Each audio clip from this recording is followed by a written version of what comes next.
أعوذ بالله من الشيطان الرجيم بسم الله الرحمن الرحيم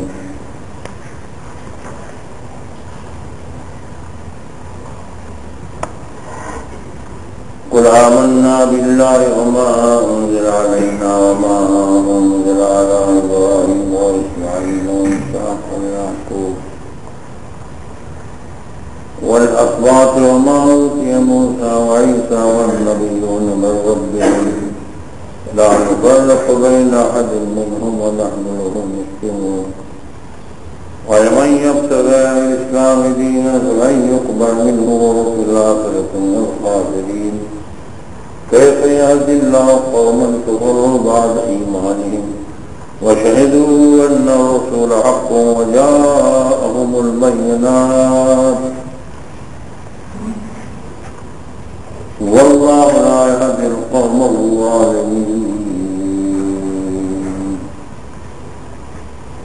أولئك جزاؤهم أن عليهم لعنة الله والملائكة والناس أجمعين خالدين فيها لا يخفف عنهم العذاب ولا هم ينظرون إلا الذين تابوا من بعد ذلك وأصلحوا فإن الله غفور رحيم إن الذين كفروا بعد إيمانهم ثم ازدادوا كفرا لن تقبل توبتهم وأولئك هم الضالون إن الذين كفروا وماتوا وهم كفار ولن يقبل من أحدهم ملء الأرض ذهبا ولن يفتدى به أولئك لهم عذاب أليم وما لهم من ناصرين صدق الله مولانا العظيم.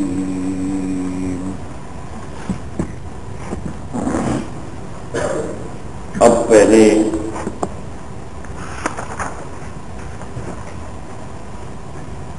جو آیتیں میں نے سنا دی ابتدا میں، یہ گزشتہ مجلس میں بھی سنائی گئی تھی،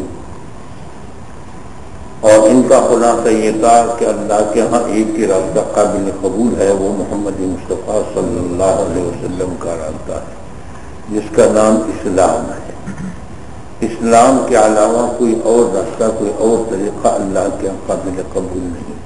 ومن يبتغ غير الإسلام دينا فلن يقبل منه وهو في الآخرة من الخاسرين۔ اب اللہ تعالیٰ جل جلالہ عمن نوالہ ان یہود کا واقعہ ذکر فرماتے ہیں، ان یہود کا ذکر فرماتے ہیں جو حضور صلی اللہ علیہ وسلم کی ہجرت سے پہلے وہ مان رہے تھے کہ یہ پیغمبر برحق ہے اور ہماری کتابوں میں آیا ہے، جو قریش میں رہتے تھے، مکہ مکرمہ میں رسول اللہ صلی اللہ علیہ وسلم رہتے تھے، تو یہ یہود اس وقت ان کی نبوت کا اقرار کرتے تھے کہ دیکھو یہ لوگ کیسے ان کا مقابلہ کرتے ہیں، جبکہ یہ تو نبی برحق ہے اور ہماری کتابوں میں لکھا ہوا ہے۔ لیکن جب مدینہ منورہ میں جناب رسول اللہ صلی اللہ علیہ وسلم پہنچے تو پھر یہی لوگ مقابلے پر اتر آئے اور جناب رسول اللہ صلی اللہ علیہ وسلم کی نبوت کے اقرار کے بجائے وہ انکار کرنے لگے اور مقابلہ کرنے لگے اور قسم قسم کی سازشیں کرنے لگے۔ تو اللہ تعالیٰ جل جلالہ فرماتے ہیں کہ ایسی قوم کو اللہ کیسے ہدایت دیں گے جو قوم دیدہ دانستہ ضد اور ہٹ درمی کے بنیاد پر حق کو جانتے ہوئے ضد اور ہٹ درمی کے بنیاد پر محمد مصطفیٰ صلی اللہ علیہ وسلم کی مخالفت کرتے ہیں، تو ایسی قوم کو ہدایت کیسے ملی؟ كيف يهدي الله قوما كفروا بعد إيمانهم وشهدوا أن الرسول حق یہ لوگ حضور صلی کے مدینہ میں آنے سے پہلے یہ اعلان کر چکے تھے، یہ کہہ رہے تھے بار بار کہ رسول اللہ صلی اللہ علیہ وسلم نبی یہ برحق ہے۔ وجاءهم البينات، اور پھر اس کے ساتھ ساتھ ان کے پاس معجزات اور دلائل بھی آئے، دلائل اور معجزات بھی آئے۔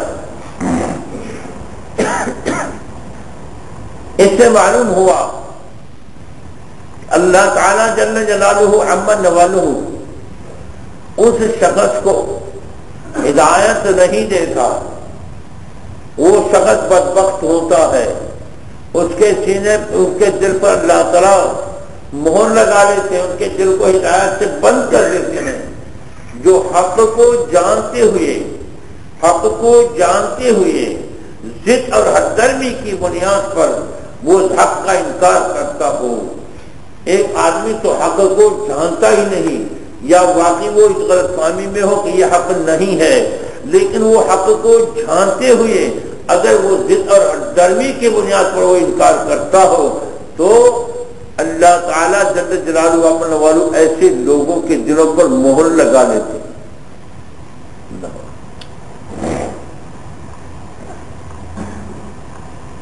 اسی نقطے پر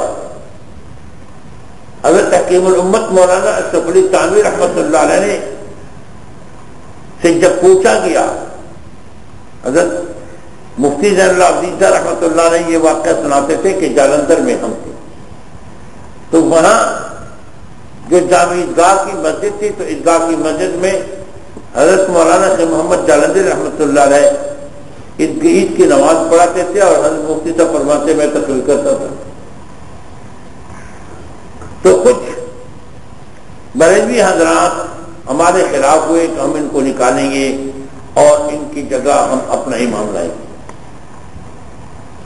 تو منصوبہ یہ بنایا کہ اس علاقے میں ایک مشہور پیر تھے, تو ان کے متعلق پروگرام بنایا, اور وہ ان کے مرید تھے یہاں جالندھر میں اس مسجد عیدگاہ میں جو آتے تھے وہ بڑے بدماش سرکش اور سرمایہ دار بھی تھے, سرکش بھی تھے. وہ اس حضرت کے مریدین تھے. تو ان کو کہا کہ آپ اس سال عید کی نماز کے لیے حضرت کو بلائیں گے, وہ نماز پڑھیں گے. منصوبہ وہ کہتا ہے کہ جب حضرت آئیں گے تو یہ سارے بدماش لوگ بھی اس کے ساتھ ہو جائیں گے, اور پھر کون روکے گا, تو خود بخود ان کو ہم ہٹا دیں گے.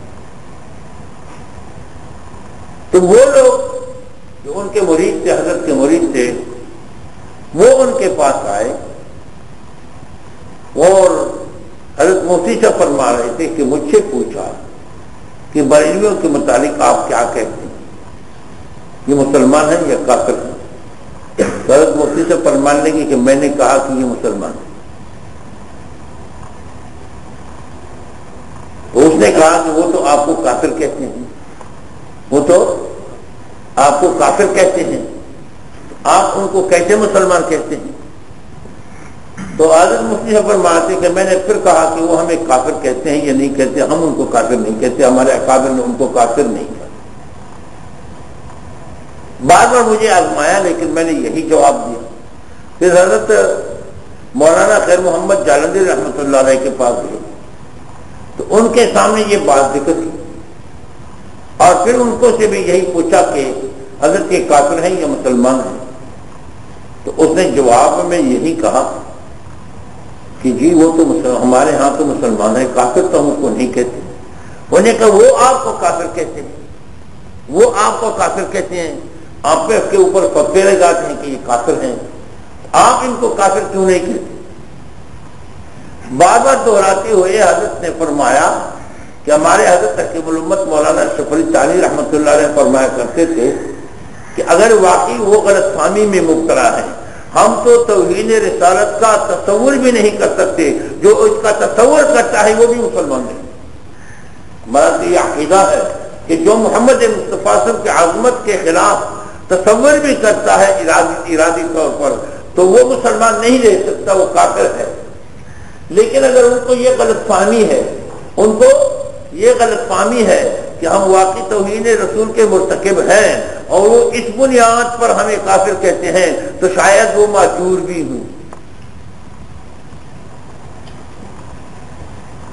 یعنی وہ غلط فہمی کی وجہ سے دیدہ دانستہ نہیں, سمجھ گئے, وہ غلط فہمی میں مبتلا ہوں, وہ بھی ان بیچاروں کو صحیح علم نہ ہو, اور ان کا یہ خیال ہے کہ یہ تو توہین رسالت کرنے والے ہیں. اب توہین رسالت کرنے والا تو ہم بھی کافر, ہم بھی ان کو کافر کہتے ہیں. اگر وہ اس غلط فہمی کی بنیاد پر ہمیں کافر کہتے ہیں تو شاید وہ معذور بھی ہوں.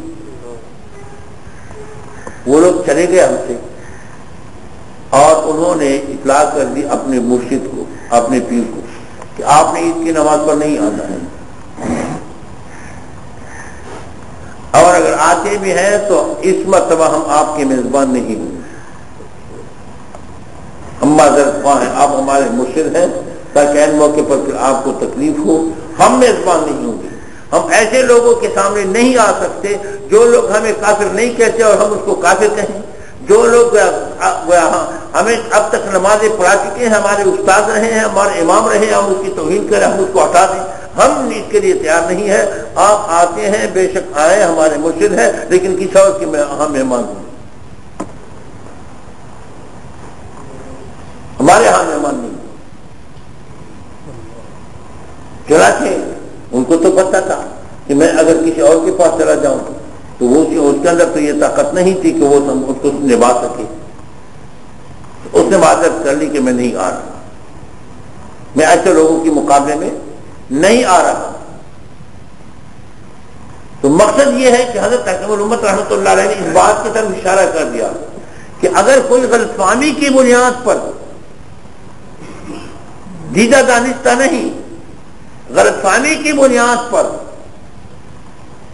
قصدن نہیں، ضد اور ہردرمی کی بنیاد پر نہیں، غلط فہمی کی بنیاد پر کسی غلط فہمی میں مبتلا ہے، ان پڑھ ہیں، سادہ ہیں اور حقائق سے واقف نہیں ہے، اس کی وجہ سے غلط فہمی میں مبتلا ہے، تو اللہ تعالیٰ ایسے لوگوں کو کسی نہ کسی وقت ہدایت دیتے ہیں۔ لیکن ایسے لوگ جو حقائق سے واقف ہیں اور دیدہ دانستہ اپنے پیٹ کے لیے وہ لوگوں کو گمراہ کرتے ہیں، لوگوں پر فتوے لگاتے ہیں، اللہ تعالیٰ ایسے اور حق کے راستے میں رکاوٹ بنتے ہیں، اللہ تعالیٰ ایسے لوگوں کو ہدایت نہیں دیتے، ایسے لوگوں کو اللہ تعالیٰ ہدایت سے معلوم کرتے ہیں۔ یاد سمجھ گئے؟ دونوں میں فرق ہے۔ چنانچہ فرماتے ہیں ابو جہل وغیرہ کو ہدایت کیوں نہیں ملی؟ اللہ نے کیوں فرمایا ختم اللہ علی قلوبہم وعلی سمعہم وعلی ابصارہم غشاوہ ولہم عذاب عظیم؟ کیوں ہدایت، کیوں ان کے دلوں پر مہر لگا دی؟ خدا ظالم نہیں ہے، خدا عادل ہے، خدا ظالم نہیں ہے، یہ اس وجہ سے کہ انہوں نے حق جانتے ہوئے ضد اور ہٹ درمی کی بنیاد پر محمد مصطفیٰ صلی اللہ علیہ وسلم کی مخالفت کر رہے تھے۔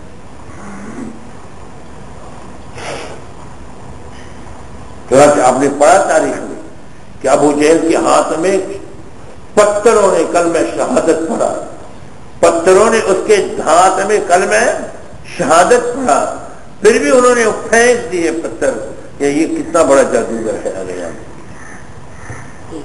اور عالم یہ تھا، میں بار بار یہ واقعہ سنا چکا ہوں، بار بار یہ واقعہ سنا چکا ہوں کہ وہاں عالم یہ تھا کہ ایک مرتبہ رات کے وقت وہ بیت اللہ شریف کے اندر وہ ابو جہل بیٹھے تھے، رسول اللہ صلی اللہ علیہ وسلم رات کے وقت تہجد کے لیے بیت اللہ شریف میں آ کر عبادت کرتے تھے۔ اللہ تعالیٰ آپ اور ہم سب کو تہجد گزار بنا دے، اللہ تعالیٰ آپ اور ہم سب کو تہجد گزار بنا دے، تہجد گزار بنا دے۔ اللہ اکبر کبیرہ، کیسے اللہ والے ہوتے تھے اور کیسے اللہ کے سامنے گڑگڑاتے تھے۔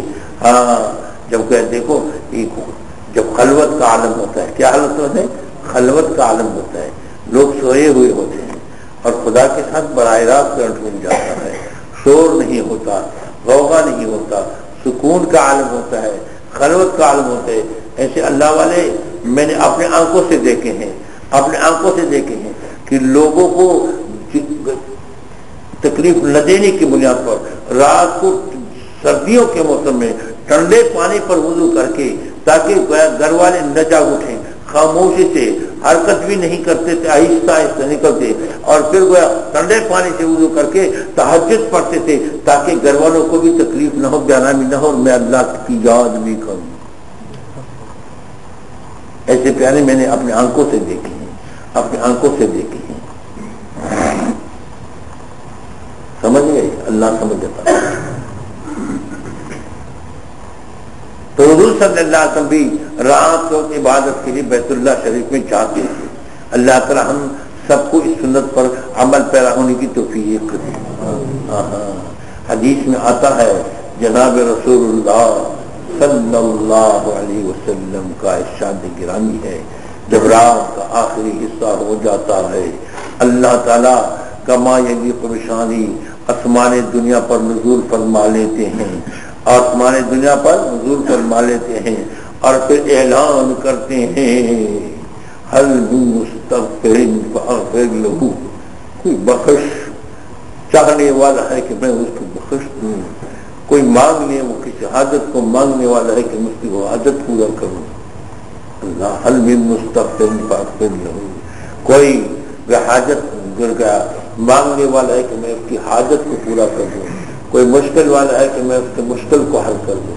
خود سخی اعلان کرتے ہیں دینے کا، خود سخی اعلان کرتے ہیں کہ تقسیم کا وقت ہے، لو اگر کچھ لونا کچھ لینا چاہتے ہو تو ابھی لے دو۔ جب سخی خود اعلان کرتا ہو اس وقت انسان معلوم رہ سکتا ہے، سمجھ گئے؟ ہمارے محترم حضرت مولانا فضل احمد شاہ نقشبندی رضی اللہ عنہ قبول فرمایا کرتے تھے، جب کبھی کبھی جماعت والے آ جاتے تھے، میں تبلیغی جماعت والے، تو حضرت فرماتے تھے جس جماعت میں دو چیزوں کا اہتمام ہو اس میں کشش ہوتی ہے، تہجد کا اور اکرام کا، اور جس جماعت میں یہ دونوں چیزیں نہ ہوں تو اس میں کشش نہیں ہوتی، جس میں ایک تہجد کا بھی اہتمام ہو اور اکرام کا بھی اہتمام ہو۔ اللہ اکرام کے من اخلاق حقیقت میں کہ جن کے پاس اخلاق بھی ہو اللہ تعالیٰ ہمیں اخلاق سے نواز دے، اخلاق سے نواز دے، اخلاق محمدیہ سے۔ کس کے اخلاق سے؟ اخلاق محمدیہ سے، جناب پیارے محمد صلی اللہ علیہ وسلم کے حسن اخلاق سے اللہ ہمیں نواز دے۔ وہ کیسے خلیق تھے، چھوٹوں کے ساتھ پیار کرنے والا، چھوٹوں کے ساتھ پیار کرنے والا، ہاں بڑوں کا اور بڑوں کے اور سرداروں کا احترام کرنے والا، سبحان اللہ و بحمدہ، اور غریبوں پر شفقت کرنے والا، غریبوں پر شفقت کرنے والا۔ ہاں فرماتے ہیں ایک صحابی فرماتے ہیں میرا چھوٹا بھائی تھا تو گویا ابا عمیر اس کا نام تھا، اس کا ایک بلبل تھا، کیا تھا؟ بلبل تھا۔ تو وہ جب حضور سے ملتے تو حضور فرماتے یا ابا عمیر یا ابا عمیر ما فعل النغیر، اے ابو عمیر تمہارے بلبل نے کیا کر دیا؟ یہ چھوٹوں کے ساتھ پیار کرتے تھے۔ اور ایک مرتبہ عید کا دن تھا، عید کا دن تھا، آ رہے تھے، ایک بچہ کھیل نہیں کھیل رہا تھا، دوسرے بچے کھیل میں مصروف تھے، انہوں نے دیکھا کہ یہ بچہ تو پریشان کرا ہے، پوچھا بیٹے تم کیوں پریشان ہو، تم کیوں پریشان ہو؟ کہنے لگے کہ میرا ابو نہیں ہے، میں یتیم ہوں، میرا باپ مر چکا ہے، لڑائی میں مر چکا ہے، اس لیے میں پریشان کھڑا ہوں۔ دوسروں کی دوسرے یتیم نہیں، ان کے باپ کا زندہ ہے، میرا باپ نہیں ہے۔ انہوں نے دوسرے سمجھے چھوٹے کو اپنے گود میں لیا، اپنے ساتھ لے لیا، آؤ بیٹے گھر لے گئے۔ حضرت عائشہ رضی اللہ تعالیٰ عنہ کو فرمانے لگے عائشہ اس چھوٹے نے میرے دل کو جلا دیا ہے، عائشہ اس کو صاف کر دو، اس کے کپڑوں کو صاف کر دو۔ اور پھر اس کو صاف کر لیا اور کپڑے بھی صاف کروائے، جب خوب بیان کر لیا کیا فرمایا؟ اے چھوٹے سے میں یہ پسند نہیں کہ محمد مصطفیٰ صلی اللہ علیہ وسلم کہ محمد تیرا باپ ہو اور عائشہ تیرا امی ہو، سبحان اللہ، کیسے خوش نصیب تھے۔ یہ اخلاق تھے، چھوٹوں پر شفقت کرنے والے تھے۔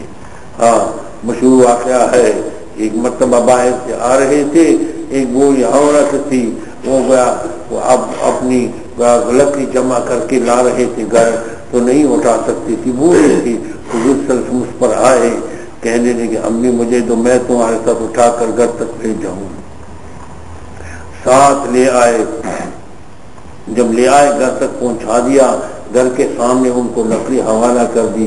انہوں نے کہا ایک بات چھوٹے تم نے میرے ساتھ احسان کیا تو میں ایک بات سناتے، ایک نصیحت کرتا ہوں تمہیں۔ کہنے لگے کیا نصیحت کرتے ہو؟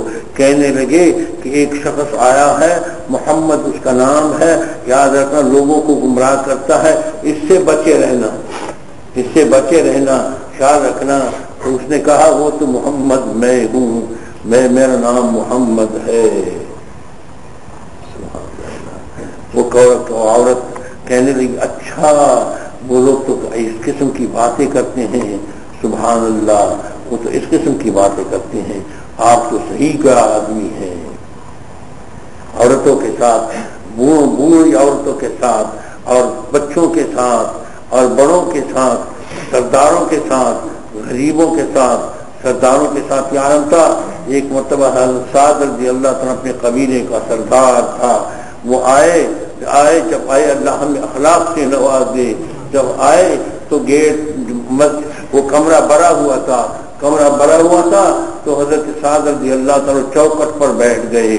وہ سردار بھی ایسے تھے کہ محمد کے غلام تھے، ایسے نہیں تھے کہ لوگوں کو کہ سر پر پاؤں رکھے کہ میں تو سردار ہوں آگے جاؤں گا۔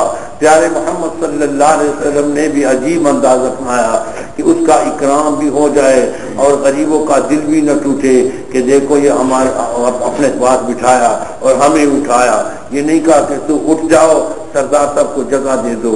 حضور صلی اللہ علیہ وسلم نے اپنا چادر مبارک گول کر کے ایسے اس کی طرف پھینک دیا اور میں ساتھ تو اس چادر پہ بیٹھ جاؤ۔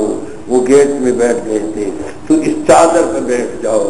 حضرت سعد رضی اللہ تعالیٰ نے چادر مبارک اٹھایا اور بوسہ دیا اور فرمایا یا رسول اللہ، یہ سوال ہی پیدا نہیں ہوتا کہ سعد آپ کی چادر پر بیٹھے، اللہ تمہاری عزت کو اور بھی بڑھا دے، سعد آپ کی چادر پر کیسے بیٹھ سکتا ہے؟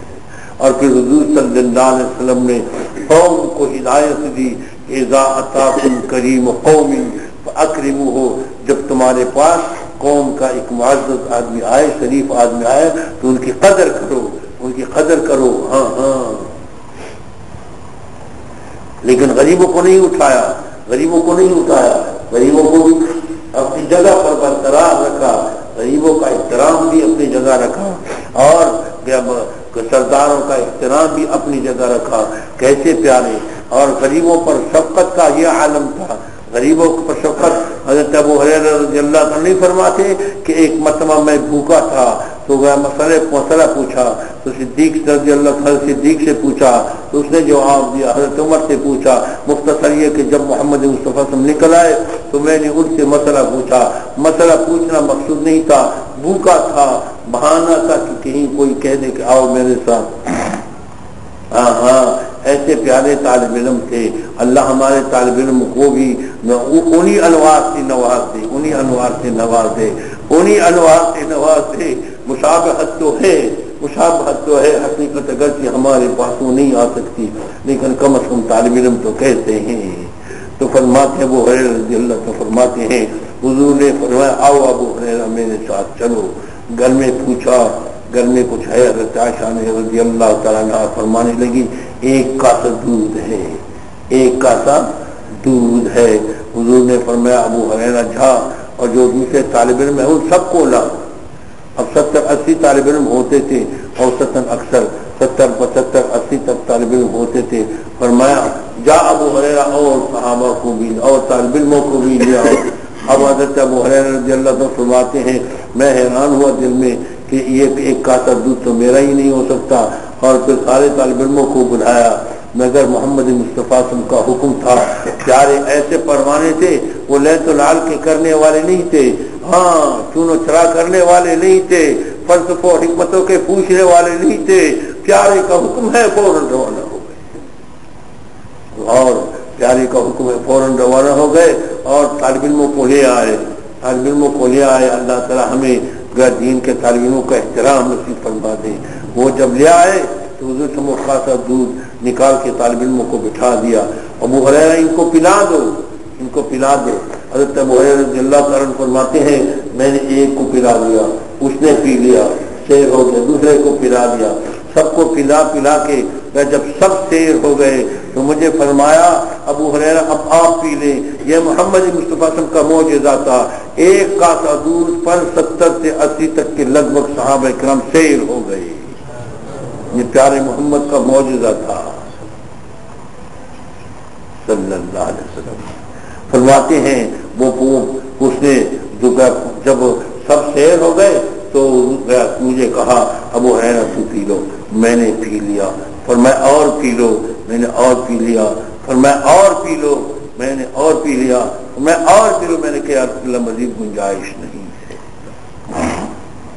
اب سن لو پیارو، نقطے کی طرف تمہیں متوجہ کرتا ہوں۔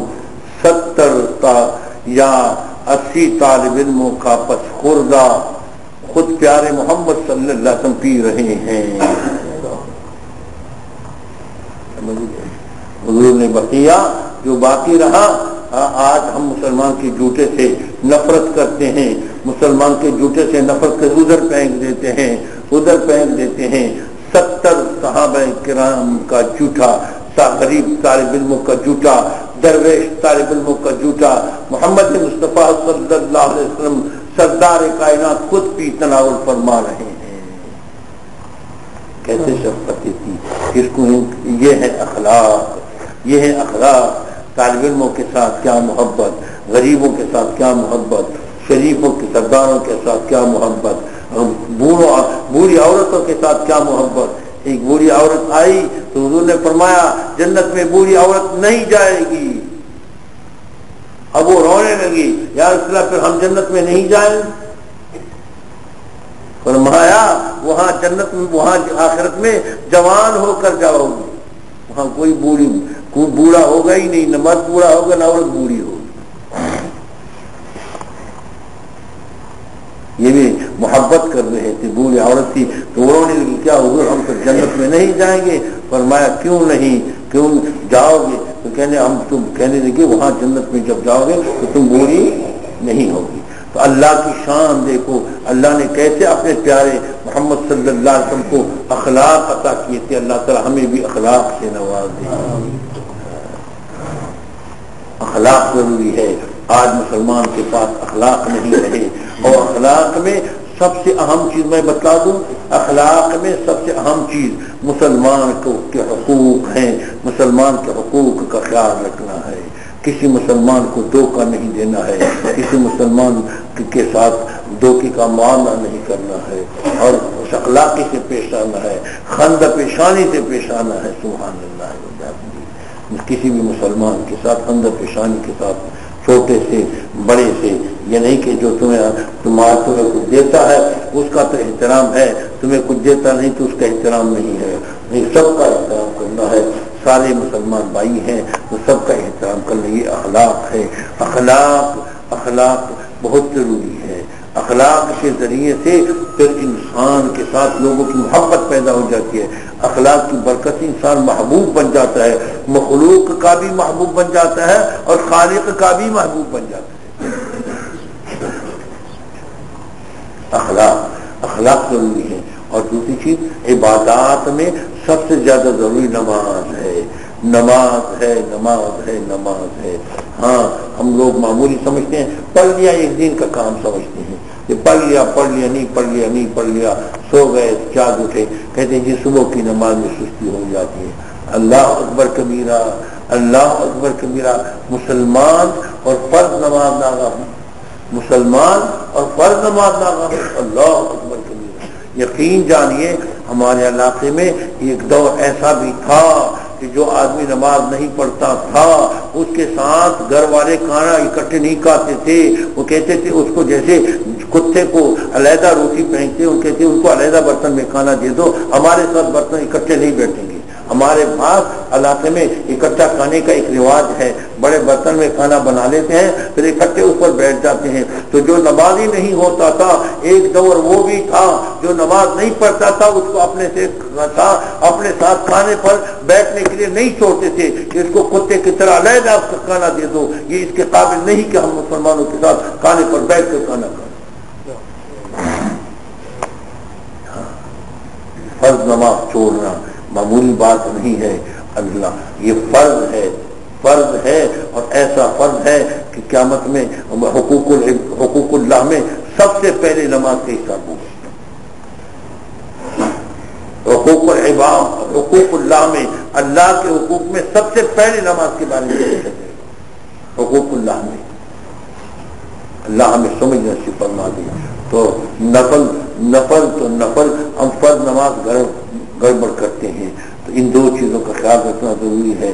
تو مسلمان اگر اخلاق بنا اور عابد بنا، نماز کا اہتمام شروع کر دیا تو انشاءاللہ صرف یہ نہیں کہ وہ خود چمک جائے گا، دین چمک جائے گا اور دنیا پر مسلمان غالب آ جائے گا.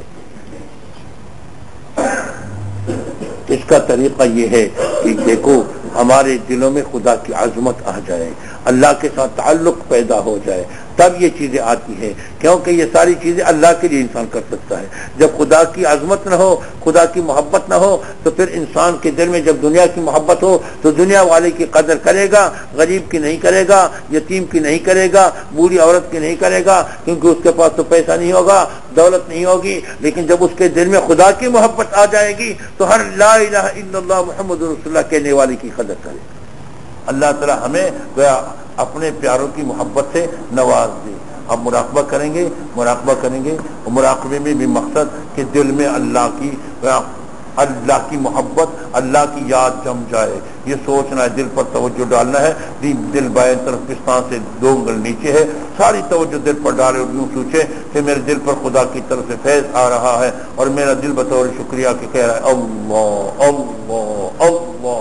یہ سوچنا ہے، زبان سے کچھ نہیں کہنا، تاکہ دل میں خدا کی یاد جم جائے۔